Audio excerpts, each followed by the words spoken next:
What's going on, everybody? This is John J Gaming on the mic here, coming at you with a brand new episode of the NCSL Dynasty here on NCAA 14, and also using a college football revamp as well. You love to see it. We are here with a brand new season of NCSL football. We've spent the last couple of episodes talking about the offseason, talking about the key players to watch as well as the key teams to watch here in year number 4. But finally, we get the talk out of the way. Now all the talking happens on the football field. And we got a great episode here for you guys in this one. We have a 16-game special with multiple top 25 matchups on the way. So go ahead, sit yourself down, get yourself some popcorn as well, because it's going to be a good one. If you're excited as I am, make sure you go ahead, smack that like button for me. Hit that subscribe button as well if you happen to be brand new to the channel. Let's not waste any more time, and let's go ahead and dive right into it. Let's jump right in. So we will go ahead and open up season number 4 with our very first game between number 25 North Carolina making the trip out to Colorado Springs to take on this Colorado State Rams squad. And it looks like North Carolina is looking to get the very first points on the scoreboard. We have ourselves our very first red zone opportunity here late in the first quarter, as that handoff might have went horribly wrong. I'm not exactly sure what happened, but Oscar Lee did take advantage of it. So 3rd and 10 coming up here. Not really where you want to be at, but Bates is going to throw over to the left-hand side. His receiver does the rest of the work. Jeremy Gonzalez is able to pick up that first down anyways. And now it's a goal line situation. A much nicer spot to be in, where the tailback Victor Britt is going to do the rest of the work. And there's your first points of season number 4. North Carolina will be up 7-0, but Colorado State will soon respond after that, getting a field goal up on the scoreboard, and that will bring down the deficit down to a few points. And generally in this first half, it was a pretty back and forth affair. Neither team really taking a serious edge, and Colorado State leveraging that home crowd. They're staying in this game. But with 1:17 left to play in the first half, Bates is going to drop back. He's going to fire to the left-hand side, and a diving grab for Joey Bauer. And Joey Bauer has a 40-yard catch on his hands. Now looking at a red zone opportunity. We'll see if the Tar Heels can go ahead and cash it in. 30 seconds left in the first half now. Bates dealing with the blitz, but finds his slant man and Justin Mitchell in the end zone. Touchdown Tar Heels. So North Carolina builds a 24-10 lead into that halftime locker room. And now we jump into that second half of action here out in Colorado Springs. The Rams will tack on a field goal to get it down to 11. But late in the third quarter, with just over a minute left, we got a big time run by Andy Jackson, who nearly punches it into the end zone. He's having a big game today. Nearly 200 yards on the ground. We'll see if they go back to him again for this next run. And it looks like they go to the backup instead, and Brad Frank. They'll still end in a touchdown anyways. But this tailback and Andy Jackson, he has been doing the vast majority of the work for this offense, on the verge of 200 yards on the ground. We'll see if he gets the handoff yet again. It looks like he does. Down the sideline, and he will have not only a 200-yard gain, but also another touchdown. The Tar Heels will roll, winning 55-20 in the opener. So we have a couple more games coming up on deck, and we got a debut of one of you guys' custom coaches, actually. Jake Jacobs is now the defensive coordinator at Georgia. His Georgia Bulldogs are going to be taking on the Chanticleers of Coastal Carolina. But Coastal Carolina is looking to spoil the homecoming here in Athens, Georgia, as they'll take an early lead. But one of your guys' customs at quarterback is a certified bad man. Frederick Moore is going to drive his guys down the field, and Sean Garcia will get his very first catch of the season. Or a couple plays later, we'll see Moore hand it off to the tailback, Devin Taylor, to help nod things up at 7 apiece. But clearly, this Coastal Carolina offense, well, it came to play today. And certainly came to play was their quarterback, Larry Martin, Larry Martin nearly having his second touchdown of the day. As it's going to be a 3rd and goal inside the 5. And the fullback is going to finish his way into the end zone. Touchdown, Chanticleers. Adam Taylor just gave Coastal Carolina the lead right back. But then we will end up seeing their guy throw it into the end zone. Find Antonio Paris is back to a tie ball game again. So that was all that happening in the first quarter. A very exciting first quarter that we've seen here in this Coastal Carolina and Georgia game so far. We'll see if that continues here in the second quarter, as we have yet another red zone opportunity as Frederick Moeller. He's going to have an open lane into the end zone. Touchdown, Georgia. The Georgia Bulldogs are back up ahead, and Sanford Stadium is absolutely feeling it right now. We'll see if they're going to feel this drive as well, as Moeller looks over the middle, finds the true freshman Greg Irons. Was a high school recruit just last year. He gets his first catch of his young college career. Hopefully there's more for this young man right here. And now it leads to a goal line situation. They're 3 for 3 so far. Call it a Wendy's value meal, because now he's 4 for 4 on the day. So now Georgia has a 28-14 lead. And Coastal Carolina, they're just simply doing what they can to try to remain in this game, as James Callahan, well, he'll head up 100 yards on the day. So now, 3rd and goal from the 1-yard line. Larry Martin running the option, and Larry Martin will find the end zone. Touchdown, Chanticleers. As Coastal Carolina gets themselves right back into the game. Only a 7-point difference going into the fourth quarter. We could see an upset on our hands potentially, but Antonio Paris doing everything possible to avoid that. His 7th catch of the day.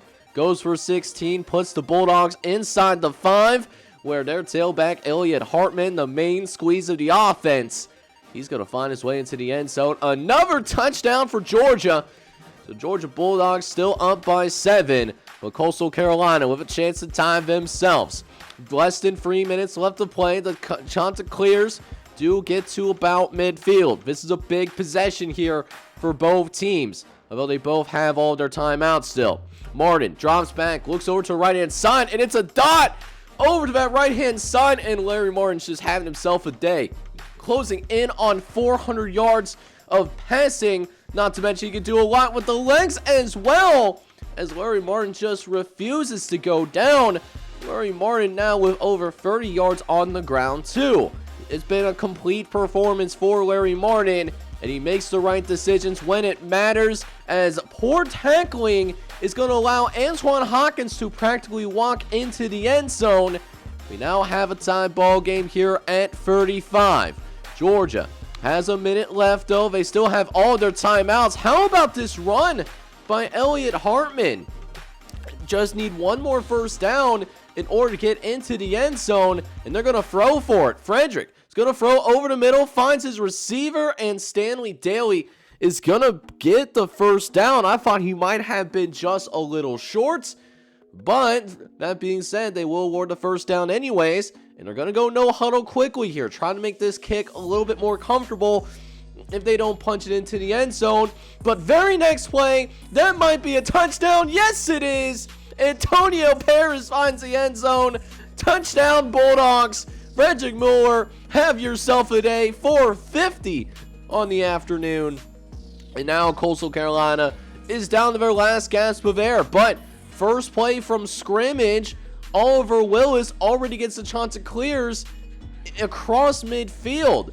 This is a doable situation for Coastal Carolina, and they're still giving up plenty of yards through the air as well. Charles Patrick, he'll find the first down marker and set up a 30-yard Hail Mary attempt to try to force this game into overtime. Martin has some time, throws to the left-hand side, but it's going to be intercepted. Jake Jacobs in the defense makes a play when it matters the most. And ladies and gentlemen, this game is gonna be over here in Athens, Georgia. A scare, but Frederick Moeller is gonna find a way to come out on top. He ends with 4 total touchdowns as Georgia goes 1-0. Meanwhile, we go out to Madison, Wisconsin, where the Badgers out of the American Conference are going to host their Pacific Coast rivals in Oregon State, as we'll go ahead and see how this first game of the season number 4 goes for both of these teams. Mark Silva off to a fast start, already has 2 passing touchdowns in the first quarter. We'll see if he can get a trifecta here in the first half alone, as Mark Silva throws out to the left-hand side, nearly picks up the first down. It's going to be a 3rd and short coming up, but it looks like they're going to commit to this passing game as Silva drops back, got some time to work with, and will find his receiver. It looks like it's Joe Bullock who finds the first down marker. He already has a receiving touchdown today. We'll see if Wisconsin can find the end zone yet again. A goal line opportunity as Mark Silva will get his 3rd total touchdown of the day, as Wisconsin, well, they were a team that seemed like they were rolling almost the entire time. Wisconsin was hot all day long. They put up 60 in a barn burner against the Beavers.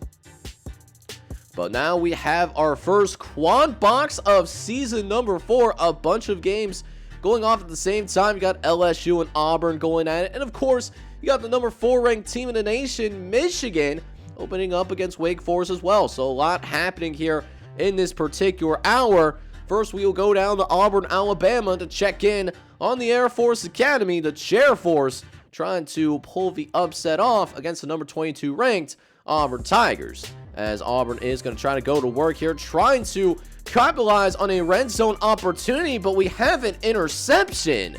Auburn has struggled to hold on to the ball here in this first half. Greg Henry will take full advantage. However, the offense led by one of your guys' players as well, Coach Kirby out here at Air Force. It hasn't been going very well at all here, as it looks like even with all the defensive abilities of Air Force today, we're still seeing them struggle mightily here. Real mightily, only put up 9 points on the day, and this touchdown by Auburn might seal the deal. And I mean, redirected the running back, but you got to bring him down eventually. Amir Baylor, he just wanted to be in that end zone a little bit more than what Air Force wanted to do in terms of tackling. So Auburn does win, but because of a disappointing performance by Coach Kirby. But we'll see if we have a different kind of game, maybe with a little bit more offense, as we keep it here in the Southeast, as number 12 LSU travels to Hattiesburg, Mississippi to take on an unranked Southern Miss squad in early Sun Belt Conference action. As you see the first reception for Jake Durant, one of your guys' customs that were included in year number 4. But speaking of customs though, Travell Bankston is going to make a big time catch as well. He picks up 25. However, that being said, LSU still hasn't scored in the entire first half. Hopefully we'll see some change here as Corey Pohl gets the LSU Tigers inside the 10-yard line. Will we finally see some madness stop? Brown finds the end zone and LSU finally scores. Took them a little minute for them to actually do it, but LSU will take a 7-point lead. So Southern Miss will have a chance to respond. They have also have dealt with the lack of offensive fertility in the first half. We'll see if they can also go on a 2-minute drive of their own. And already Southern Miss has driven down to midfield, and that is a big-time throw to Micah Thibodeaux. That was a man that was extremely well covered, but he's having a bright first half, even though his offense isn't doing the same. LSU tries to send the blitz, and that doesn't necessarily work either. Just doing a really good job of working those sidelines, able to preserve the timeouts.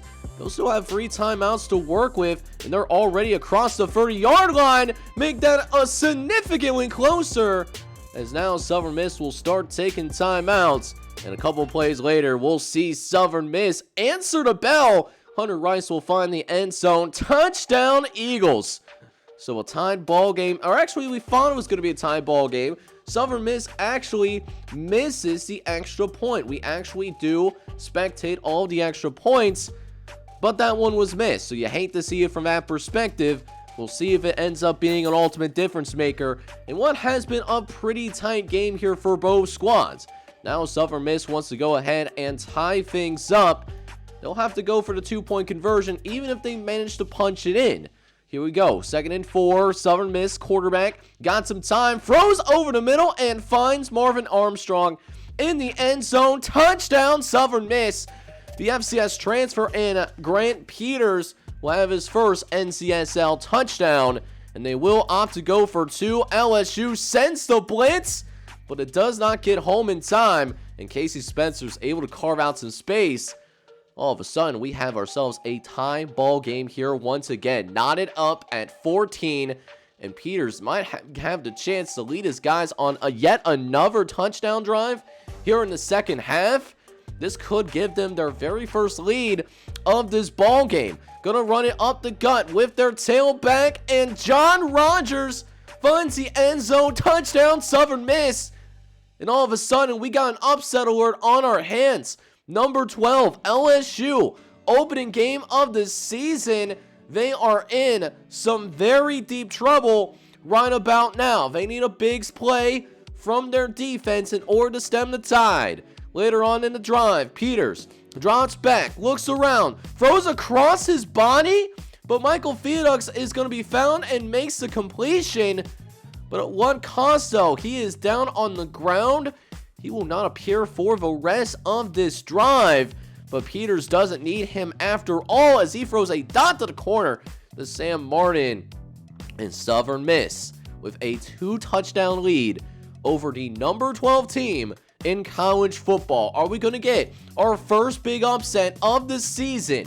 LSU looking to avoid that. We're down to the final 4 minutes of this game, and they need some drives and maybe a stop too. Brown looking around. He's going to roll up in the pocket, gets it out to Travell Bankston. I thought he found his way into the end zone here. He was very close to doing that. He's been a great target for Derek Brown all day today. And now they're going to finish a drive for once as Mark Palmer finds the end zone for LSU. It's only a 7-point game, but that's as close as it's going to get, guys. Southern Miss wins 28-21, and the Eagles pull off a big-time upset early.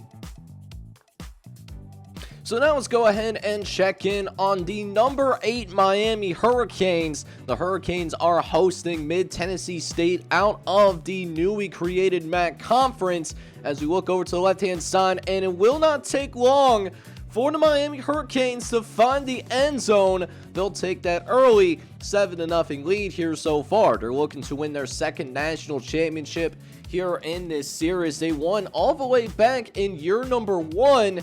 But they have not won that national championship since. The other 2 natties have gone to the LA schools in USC and UCLA. First and goal coming up as Miami seeks that 14-0 lead. And it looks like they are going to get it. Kimball is going to find the end zone. Touchdown, Miami.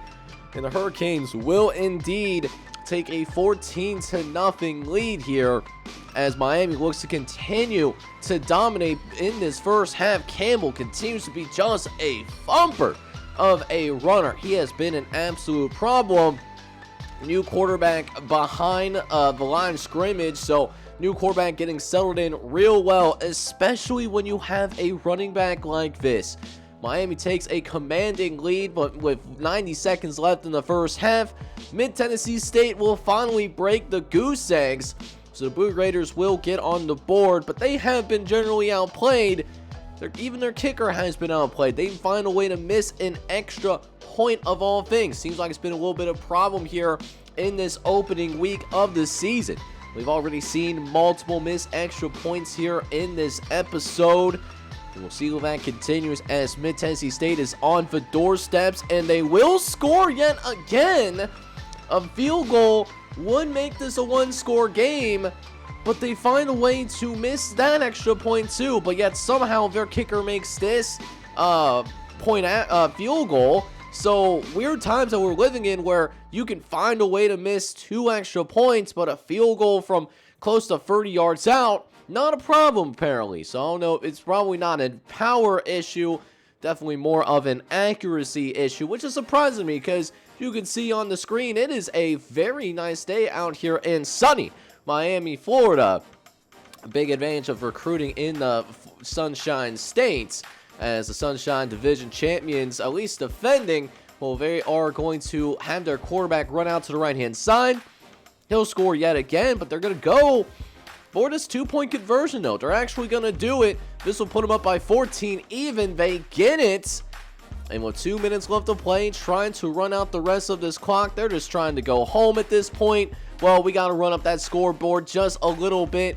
Campbell finds the end zone yet again, as Miami will handle its business against Mid-Tennessee State as they win 36-15 here at home.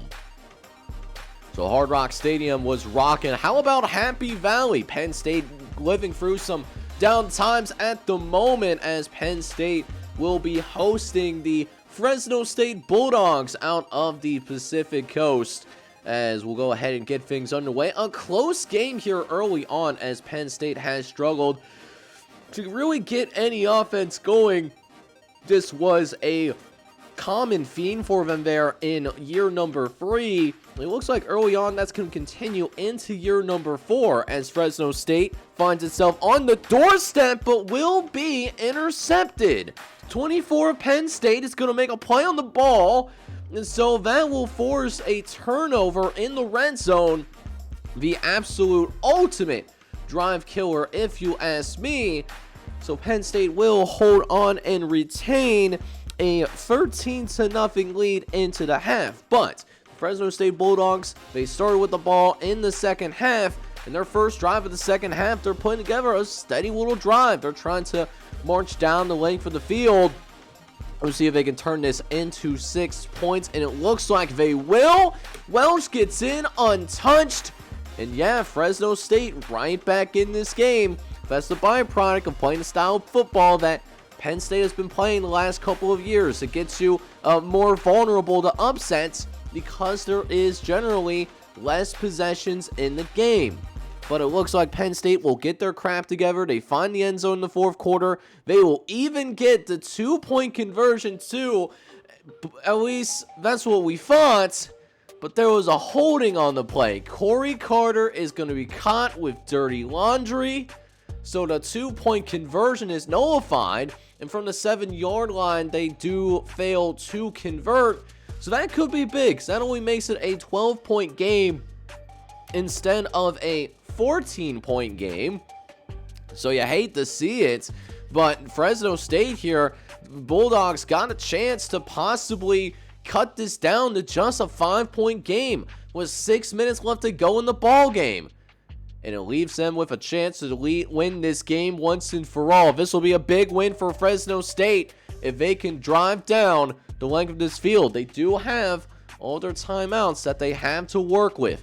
Now at about midfield, looking over to the left-hand side, and gets absolutely crushed. But 80 is going to hang on and make that catch. So now Fresno State is in Nittany Lion territory, looking for some more big-time throws over the middle. That's also caught for the first down. 88 of Fresno State, loving it. It's like a McDonald's commercial, as now we are looking at a legitimate red zone opportunity. It's getting very real right now for the Nittany Lions. Can they get a stand out here in Happy Valley? Dropping back on a 4th and 8, and it's intercepted. Trying to throw into the end zone, but it was a little bit too well covered, and Penn State, the Nittany Lions, are going to survive, but just barely. Nittany Lions by 5. But now we check in on the number 4 team in America, the Michigan Wolverines.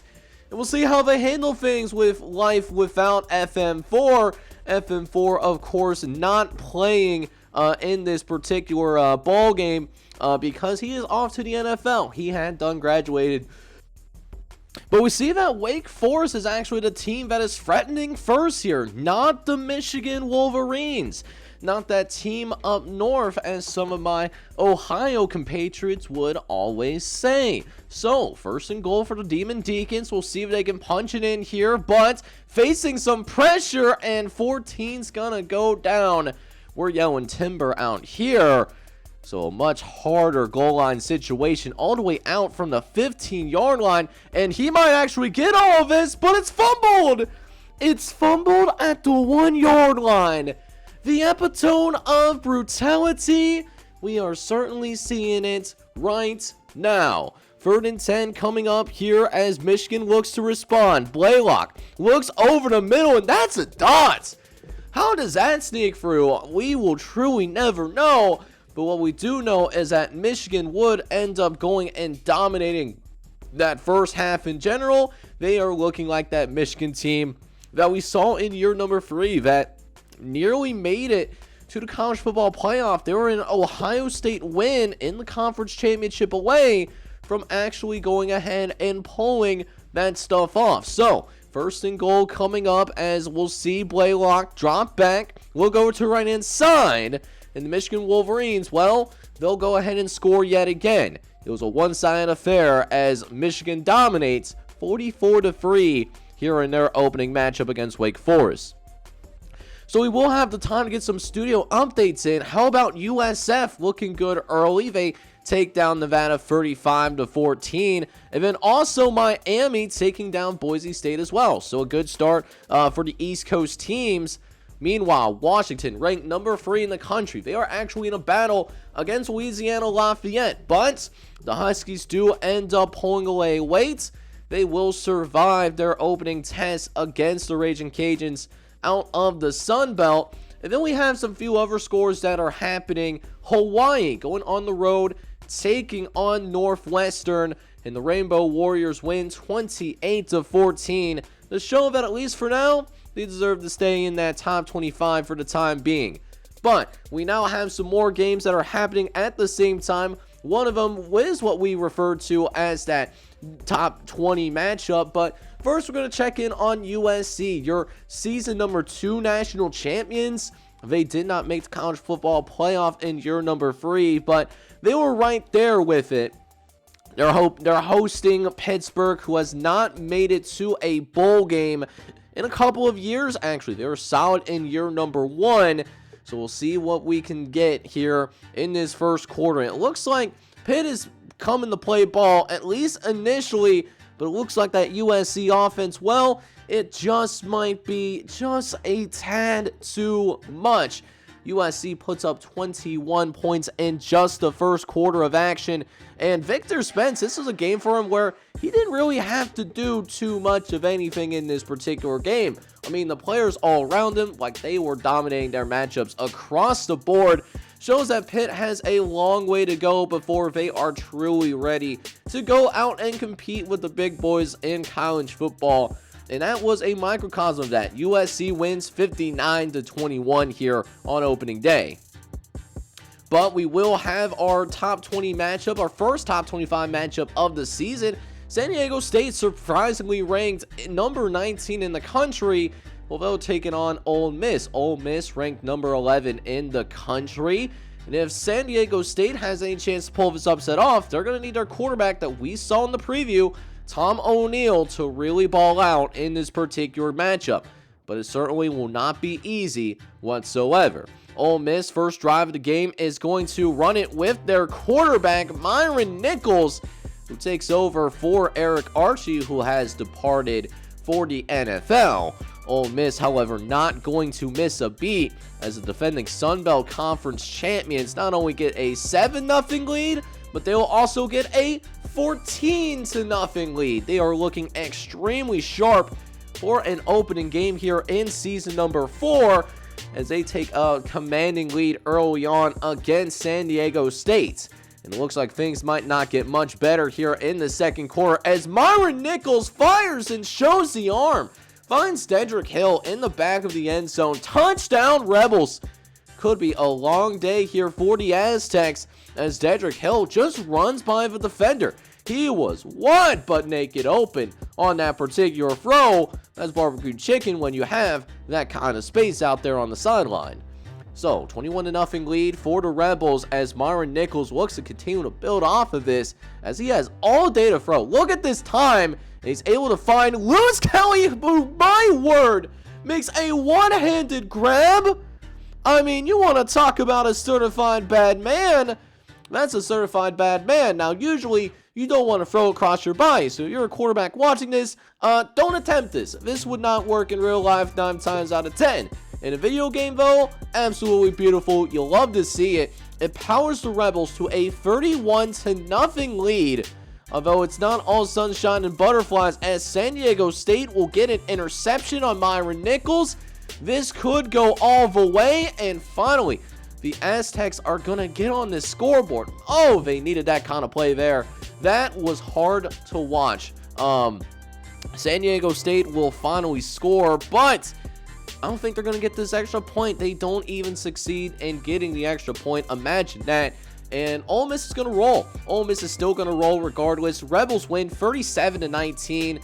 And yeah, great win for the Rebels program, as they are going to notch a top 20 win here in this very first week of the season. And frankly, embarrassing the Aztecs. I was surprised they were ranked in the first place. But we have yet another top 25 matchup happening, but this one is going to happen specifically in the SEC Conference. This is going to be Florida going on the road, taking on Georgia Tech out in the Peach Division, so it is a cross-divisional matchup.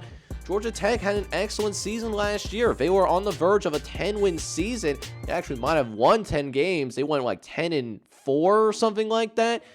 They were very close to going to the SEC Championship. They couldn't pull it out against Florida, but Florida Gators, they are a very good team in their own right. They've been building for this entire series. They open up as a preseason number 13 team in the nation, and they have a new quarterback as well, Octavian Cater.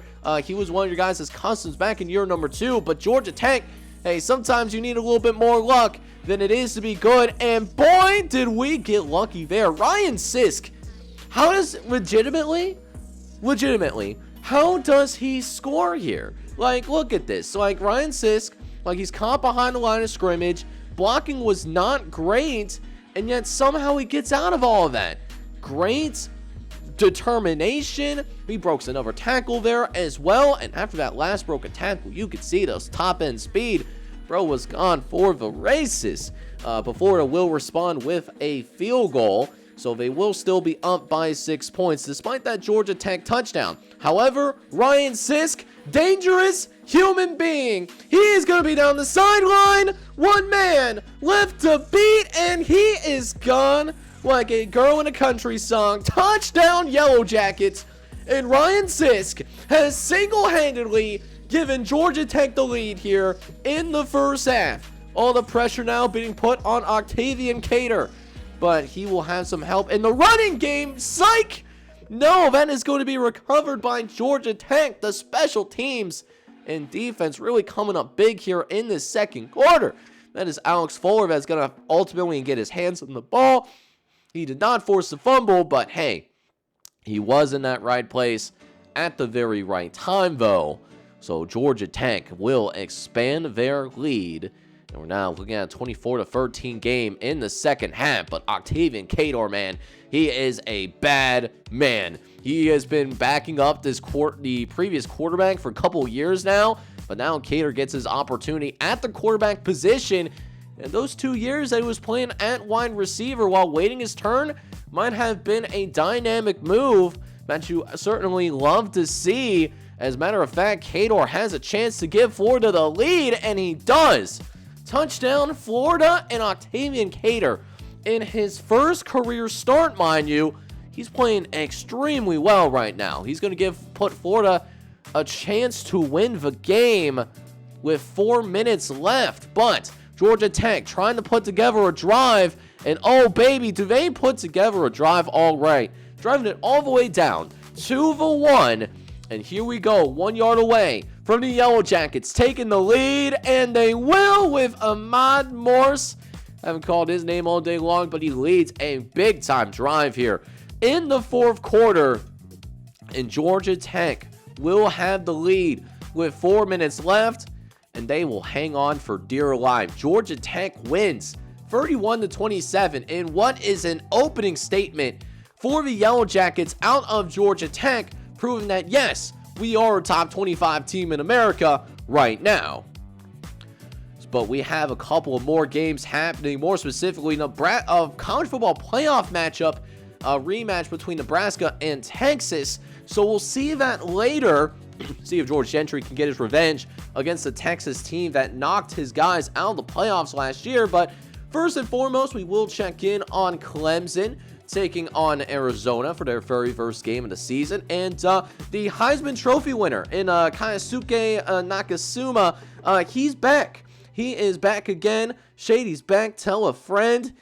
He is back to try to lead Clemson not only to an ACC championship, but maybe a national championship as well. Clemson had a very good season, also winning 10 games, but weren't given that respect, though. They were a team that was not ranked in the top 25, still not ranked here in the preseason, so looking to prove some people wrong for sure. As now Clemson trying to get another touchdown on the board. Arizona actually playing with Clemson pretty well here in this first quarter, but it is a 4-quarter game. A lot could happen here for sure in these next 3 quarters, as Keisuke is going to toss it out to the left-hand side, and his tailback, well, he is wide butt naked open. Touchdown Clemson, and the Tigers score yet again. The Clemson Tigers will take a 21-10 lead. And we're going to build off of that still. 3 minutes left here in the first half. Keisuke does get hit almost immediately, but his tailback was left alone and picks up a decent gain on the ground. He'll pick up a gain of 7, as that will help pick up an easy first down the line. But a few plays later, though, Keisuke throws over the middle, finds his receiver, and that is another touchdown for the Clemson Tigers, who have been absolutely explosive here in the first half. And then with that little cherry on top, Keisuke showing why he won the Heisman Trophy last year, showing why he is a certified bad man. He throws for 400 yards in the opener against Arizona as the Tigers win big. But now we get into that big-time matchup, arguably biggest matchup that we have over the course of this entire episode. We got Jason Adams, quarterback for Texas, taking over for Chase Ingram. I just burped that sexy. Taking on Nebraska here at home. The offensive coordinator, George Gentry, is out here with your Nebraska Cornhuskers. These teams played twice last year, and Texas won both of those matchups. But Nebraska is a better team than what we saw last year. Hopefully that is reflected here as Chase Ingram, late in the first quarter, he's going to run out to the left-hand side. Ball is fumbled on the ground, but Texas recovers it. And it is a big-time recovery. Ironically, if he would have just held on to the ball, it would have been a lesser game. So maybe it was a pitch in disguise. I don't know what happened, but what I do know is that it does turn into a Texas touchdown. Kind of the same script that we saw in those first couple of matchups. Nebraska hanging early, but Nebraska this time is going to learn how to finish in the red zone. Brian Robinson, he's back for his senior campaign. He's going to find Paul Huston in the end zone. So good throw there by the senior quarterback, finding the open man in that zone defense. As now that will make it a 6-point game after the extra points. But you know, I show that special teams for a very specific reason. And if I'm showing special teams, something is about to go down. And oh baby, does it go down all the way down to the 20-yard line. Oh my word, that is a return. And what a response as well after being down by 6. Being down to this Nebraska team for the first time outside of the first quarter in their last few matchups. But that will not last very long at all, though, as Texas will immediately to retake the lead. But doesn't leave too much time for Brian Robinson. He's got the guys back here. He's going to throw to the right-hand side. It's a dot. Oh, my. Eddie Robinson, certified bad man. This is a big-time throw, throwing on the run, about to get hit, but he took the pressure anyways. And now Nebraska has the lead. And here we are in the second half. Robinson fires out to the left-hand side. Big-time play down the side and puts Nebraska in the red zone as Robinson is going to hand it off to Old Reliable. That is Tim Hayden. He was a Heisman finalist back in year number 2 and lets them know that, hey, don't you dare forget about me now. Nebraska extends their lead before Texas responds back in time with a touchdown of their own. The Longhorns pull to within 6. But it looks like it is a half of destiny for the Cornhuskers as Brian Robinson, he's going to take it out. He's going to pitch it out to the left-hand side. He's got Tim Hayden down the sideline. Lots of space to work with, and he's pushed out, but not before getting across the 15-yard line. First down for the Cornhuskers, and it leads to yet another goal line opportunity in a shootout. And it seems like Nebraska this time around came with far more bullets than what Texas came with in the last couple of matchups in their year 3 excursions. And it looks like Nebraska, well, they're going to be exercising some demons here for sure in this fourth quarter as well. They are continuing to build this lead. They are executing relentlessly without any compassion, and a chance to get it up to 49. And they will. They dump it off to Tim Hayden. And the Texas fans will not like it, with it being such a lopsided game already. But you know what? If you don't like it, how about you try and stop us? Because clearly Texas did not understand the assignment there. Nebraska wins convincingly, 48-21, to get the job done and finally beat this Texas squad. So a couple of more studio updates coming up as Temple. How about Temple surprising Stanford? Temple wins 20-13. They're going to be 1-0 here in the opening week. And then also UTEP is going to beat Iowa State 20-17. UTEP had a good year number 2, but faltered in year number 3. Hopefully those even number years are kind to the UTEP Miners. But we have a couple of more games remaining. We got TCU taking on Cal in a neutral site game. And then we also have the number 1 team in America, UCLA. They're going to be hosting an unranked team out of the MAC in the Illinois Fighting Illini. We'll see what we can get here as UCLA still in a close one with Illinois. This is a little bit of a surprise. We saw how dominant UCLA can be, especially on the defensive side of the ball back in year number 3, but maybe they lost quite a few key pieces for this year 4 squad. I do know that they have a new quarterback, and this new quarterback, he's slinging that thing. All the credit in the world to that guy. He is certainly slinging that thing around. No pause there. But yeah, UCLA still having a really good and methodical drive. They're driving steadily down this field, and with 50 seconds left, they're trying to catch Illinois off balance. 3rd and 3 coming up, and he's going to find his receiver in the end zone. Touchdown for UCLA. That is one of your customs, Kobayashi. He is the backup quarterback here at UCLA here in year number 4. Also, because of his athleticism, is going to get some playing time at wide receiver. So you'll have to see him getting some experience in the offense through that wide receiver position. So you'll have to see that, but Illinois is sick and tired of all the talk that we are doing about UCLA because their quarterback is going to punch it in. Suddenly it's a 6-point game. It could go down to the wire here potentially.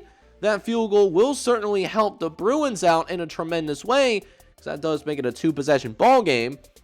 But dropping back the pass, looking over to the left-hand side, and it's going to be caught for an 8-yard gain. Illinois trying to remain alive with 2:25 left in the game. Looking over to the left-hand side, and it's going to be ran to about the 5-yard line. Illinois, they are going to be knocking on the door. Less than 2 minutes left. A run up the gut for Travis Gillette, and Travis Gillette puts it to within just a couple of points. So UCLA has a chance to secure victory. They can't quite do it. Illinois did go for the onside kick and failed. So field goal attempt is good, but Illinois does have a shot to win this. They got to drive 85 yards, but there's a fumble on the ground. UCLA is going to recover this, and yet they still find a way to mess it up. They missed the field goal. They passed the ball a couple of times. It was a real head scratcher. So Illinois, they still get a chance to come out and beat the number 1 team in America. It's going to come down to these last couple of plays, though. Gillette dropping back, looks over to the right-hand side. It's caught. It's caught. Andre Dodd might have secured victory against the #1 team in America. And they're even going to go for a 2-point conversion. This would make it just a field goal game. They got it. Illinois is going to get it. They're going to actually beat the #1 team in America. Wow. A major shock here in the NCSL opener in year number 4. So we'll see if we have the same type of absolute electricity here in the All-State Texas kickoff between the #6 ranked California Bears and the TCU Horned Frogs. TCU, the former spot for Jake Jacobs. He did depart, however, for Georgia. So we'll see how TCU fares without their defensive coordinator of the last couple of years. And it looks like Cal is ready to close the door on this TCU squad already. They're looking to be poised to take a 13-0 lead here late in this first half of action, but a couple of penalties brought Cal back. It was inside the 1. Now it's a 10-yard gain that they gotta get what they actually receive. So Cal is going to score after all. They do miss the extra point though, so that has been an issue in this episode. It continues in these neutral site games and allows TCU to slowly crawl back into the game. They're only down by 9 going into the third quarter. This could give TCU a chance to possibly not take the lead. You can't do that. There's no 9-point possessions, but they're possibly thinking about making this just a 2-point game. And in the fourth quarter, when it's that close of a game, you truly never know what is actually going to happen. It looks like TCU is going to be right there. 2-point game. Cal on serious upset alert right now. We've seen the #2 team lose. We saw number 12 lose. Could we see another top 15 team lose here? Cal doing everything to avoid that. They get a touchdown late, but TCU, they're going to actually respond here. 2:21 left to play, and here we go. Just a 2-point game, and TCU gets the ball one more time. They get the field goal up, and it's good. 50-plus yarder is good, and TCU is going to do it. They will pull the upset off. 20-19. Oh, my word. So there actually was one more game left in this NCSL opening week, and we have Utah going on the road to take on Utah State out in the Mountain West Conference. This is the Battle of the Brothers rivalry game. This has been a rivalry game that has been dominated by the University of Utah, not Utah State. We'll see if Utah State, however, can win their first game in this rivalry edition since we started this series. This will be their 4th try. Utah is going to be up 7-0 early though, and it looks like Utah is simply the better team. Utah State does not have, to be nicely, a lot of dudes on their team. Utah does have dudes on their squad. Guys actually have a chance to actually make it out to the next level. But Utah is looking to quickly pull away here, looking for a 24-point lead, and sure enough, Utah almost scores here. I thought Mark Brooks is going to find his way into the end zone. I was wrong there, but the chance to make it 24-0, quarterback scrambles, and yeah, it's been a dominating affair throughout the course of this game for Utah. They will eventually take a 24-6 victory in the Battle of the Brothers rivalry game. But let's now go ahead and take a look at some of the other box scores that we did not get to see live on the field. And was it a rough debut for Justin Faith, new offensive coordinator for Texas State? He finds out about high-end Division I football the hard way. His guys lose 48-0 in his coaching debut. However, there are bright spots for the other custom coaches, including Thomas Hammock Jr. The offensive coordinator in Northern Illinois continues to have his team humming. They open up with a big win against FCS Missouri State, 52-14. Speaking of big wins over FCS opponents, San Jose State does the same thing to Sacred Heart as the Spartans win big, 48-7 in their season opener. Marshall, meanwhile, handled an FBS generic squad that came to the West Virginia school, and Marshall wins big here too, 35-3. However, UTSA, with arguably one of the more impressive wins on the schedule, the Roadrunners went to Kansas State and manhandled Manhattan 56-28, a big-time win for UTSA to start the season. As for the Good Sam Texas kickoff in Houston, well, we had a bloodbath on our hands. Kentucky absolutely destroys Kansas, 56-10 being your final score, as Justin Credible had an incredible performance in his college debut at the quarterback position. Army, on the meanwhile, is able to beat FBS Generic 42-13. Louisville was able to go on the road and get their season number 4 right, taking care of Appalachian State 49-7. Oh, baby. The Toledo Rockets also surge out to a strong start as well, as they handle business against the visiting James Madison Dukes 55-20 in order to get to 1-0. BYU is able to claw out the Louisiana Tech Bulldogs 42-7.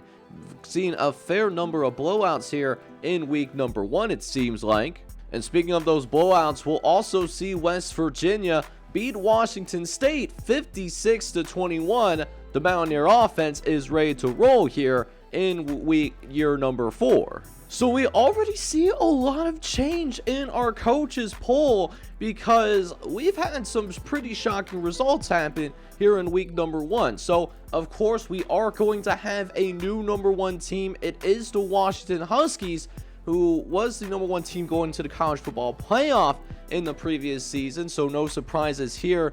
Michigan, USC, Florida State, Miami. And then you also have teams like Ohio State, Notre Dame also move up multiple spots, even though they may have not played a single game yet this season. Ole Miss does the same thing. They move up 3 spots after a big time win against San Diego State. However, we have some big drops as well in here as well, as Texas falls to number 9 after being blown out by Nebraska. UCLA, a last-second loss to Illinois, a heartbreaker that is going to move them down 9 spots, but still ranked in that top 10. Army moves up 3 spots. They have a win against an FBS Generic. Georgia moves up 3 spots, even though they struggled to stop the offensive attack of Coastal Carolina. And then how about those Cornhuskers of Nebraska moving up to number 13 in the entire country? They got that 27-point win over Texas, which is certainly a signature win. Tennessee moves up a couple of spots. Oklahoma moves up a couple of spots as well. Cal moves out 10 spots to number 16. They lose to TCU in the All-State kickoff game. That's a neutral sider. It's not going to get any easier for them as well, as they got to play Michigan in the next episode. Illinois, meanwhile, welcome to the top 25. You deserve it after that win against UCLA. Alabama moves up to Florida, down 6 spots because they did lose to Georgia Tech. But Georgia Tech is not going to get a lot of love here. Georgia Tech only moves up 2 spots, even though they took down a very good Florida team that they were underdogs against, actually. And then rounding out your top 25, we also do welcome in Southern Miss, as they got an upset victory over LSU in their first game of the season. So that wraps things up here in the opening week of year number 4, and boy, was it an absolute doozy as well. We do end up seeing a fair number of upsets here and some close calls as well. Hoping that continues here in year number 4 in what could be considered an absolutely phenomenal season ahead of us, which I hope you follow us all the way through. If you enjoyed this episode of the NCSL Dynasty, I need you to go ahead and smack that like button for me. Hit that subscribe button as well if you do happen to be brand new to the channel. This is John Shea Gaming on the mic signing off. Hoping you guys are all out there having a good one. Take care, everybody.